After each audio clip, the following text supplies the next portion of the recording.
Poursuite de l'audiobook de l'ouvrage d'André Adoul intitulé « Dieu et mes sous ». Première partie. Pour réfléchir. 5e chapitre. Le pire des gaspillages. Un homme riche avait un économe qui lui fut dénoncé comme dissipant ses biens. Luc 16, verset 1. Dans les années 60, je reçus les confidences d'un homme d'une trentaine d'années. Lorsque j'étais enfant, me dit-il, mon père ouvrit, en mon nom, un compte à la caisse d'épargne sur lequel il déposa régulièrement des sommes relativement importantes. Il pensait à mon avenir et désirait que je sois en possession d'un certain pécule lorsque j'entrerai dans la vie active. Ainsi, juste avant la déclaration de guerre, je possédais environ 8000 francs, de quoi m'acheter une voiture. Et alors ? Eh bien, cette somme n'a jamais été retirée. Elle est encore inscrite sur mon livret, grossie des maigres intérêts. Les 8000 francs sont devenus 16 500 francs, 165 francs nouveaux. Juste de quoi me payer un plein d'essence ou une vidange, pas plus. Quelle déplorable gestion! Est-ce donc ainsi que l'on économise ? Dans le langage courant, ce mot signifie contrôler ses dépenses, amasser sou par sou, se priver parfois pour mettre de l'argent de côté. Or, littéralement, économiser a un sens tout autre, du grec oikos, la maison, et nemein, administrer. À l'origine, il signifiait plutôt bien gérer son avoir, faire fructifier son argent en lui faisant produire le maximum, en évitant surtout pertes et gaspillages. Il existe deux façons de vilipender ses richesses, donc d'être un piètre économe. La première, trop connue pour qu'on s'y attarde, est souvent le travers d'une jeunesse insouciante et comblée. Les aînés la condamnent en chapitrant leur progéniture. Elle consiste à jeter son argent par la fenêtre, à le dépenser en futilité inconsidérément et sans mesure. Note 1. N'appelons pas gaspillage, par exemple, le fait de mettre le prix entre guillemets à un costume par souci de qualité. Le bon marché n'est pas toujours une bonne affaire.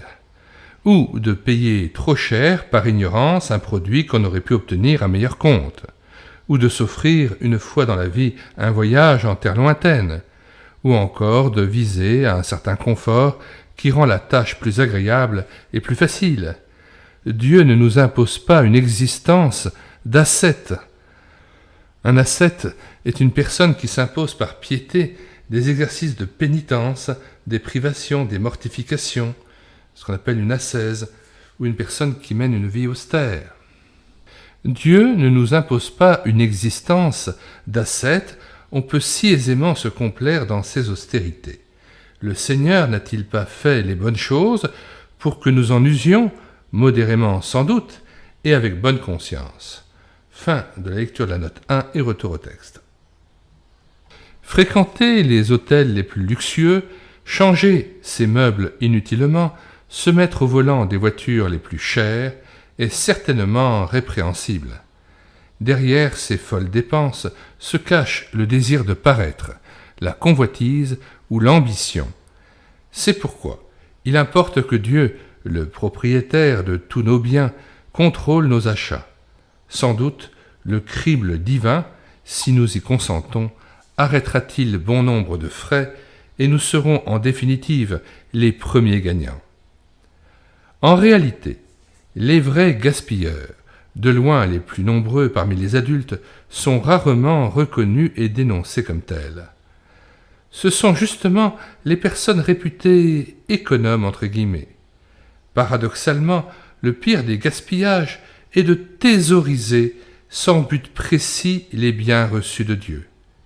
Laisser croupir son argent dans quelques bas de laine, l'amasser seulement pour de problématiques lendemains, c'est perdre à tous les coups.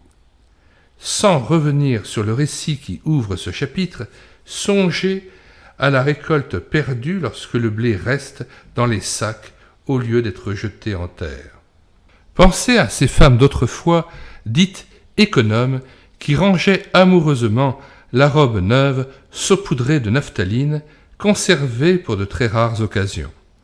On la sortait jaunie, défraîchie, sûrement démodée et parfois immétable. Que d'héritiers, en vidant les armoires d'une parente défunte, ont dû jeter des draps jamais utilisés parce qu'ils se déchiraient à l'endroit des plis. Les exemples ne manquent pas. Il vaut la peine de se persuader qu'amasser des trésors sur la terre est pire que de dépenser inconsidérément son argent. Dans une certaine mesure, le prodigue est plus sage que le cupide. Au moins, il jouit des biens qu'il vilipende, et à l'occasion, d'autres peuvent en recevoir quelques miettes. Mais l'homme qui thésaurise ne profite de rien. C'est un égoïste, un sot, dont le seul plaisir est de caresser son or ou de compter ses sous. Maigre satisfaction. En tout cas, il doit s'attendre à encourir la colère du maître. Savez-vous que les reproches les plus cinglants formulés par Jésus sont adressés au serviteur de la parabole qui avait enterré son talent? Matthieu 25, verset 26. Alors nous lisons un petit peu avant, à partir de verset 24. « Celui qui n'avait reçu qu'un talent s'approcha ensuite, et il dit, « Seigneur, je savais que tu es un homme dur, qui moissonne où tu n'as pas semé et qui amasse où tu n'as pas vanné. J'ai eu peur, et je suis allé cacher ton talent dans la terre. Voici, prends ce qui est à toi. » Son maître lui répondit, « Serviteur méchant et paresseux, tu savais que je moissonne où je n'ai pas semé et que j'amasse où je n'ai pas vanné. Il te fallait donc remettre mon argent au banquier, et à mon retour, j'aurais retiré ce qui est à moi avec un intérêt. Ôtez-lui donc le talent et donnez-le à celui qui a les 10 talents. Car, verset 29, on donnera à celui qui a, et il sera dans l'abondance, mais à celui qui n'a pas, on ôtera même ce qu'il a. Et le serviteur inutile, jetez-le dans les ténèbres du dehors, où il y aura des pleurs et des grincements de dents. » Fin de citation et retour au texte. Il est bon d'évoquer ici une scène de la vie d'Israël au désert. Tenaillé par la faim, le peuple murmure et Dieu lui accorde la manne, une nourriture excellente que chaque Israélite peut ramasser autour du camp en quantité suffisante pour sa famille. Toutefois, ordre est donné par Moïse de n'en rien laisser jusqu'au matin. Exode 16, verset 19. Interdiction formelle d'entasser de la manne et de la garder pour le lendemain, excepté le vendredi. À chaque jour son pain, sa nourriture, pas plus. Demain aura soin de lui-même. Incrédule et rebelle, le peuple désobéit et conserve de la manne. Gaspillage. Cette précieuse nourriture devient infecte et se remplit de vers. Alors éclate la colère de Moïse et de l'Éternel. Le Fils de l'homme est, on ne peut plus clair lorsqu'il déclare devant la foule, « Ne vous amassez pas de trésors sur la terre, où les vers et la rouille détruisent et où les voleurs percent et dérobent, mais amassez des trésors dans le ciel, où ni les vers ni la rouille ne détruisent et où les voleurs ne percent ni ne dérobent. Car là où est ton trésor, là aussi sera ton cœur. » Matthieu 6, versets 19 à 21. Question. 1. Avez-vous le sentiment d'être de bons économes des biens que Dieu vous a confiés? 2. Ne pourriez-vous pas renoncer à telle dépense afin de donner davantage à l'œuvre de Dieu?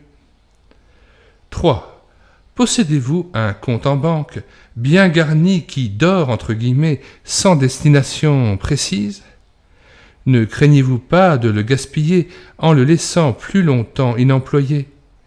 n'y aurait-il pas autour de vous ou dans l'Église de grands besoins à satisfaire urgemment ?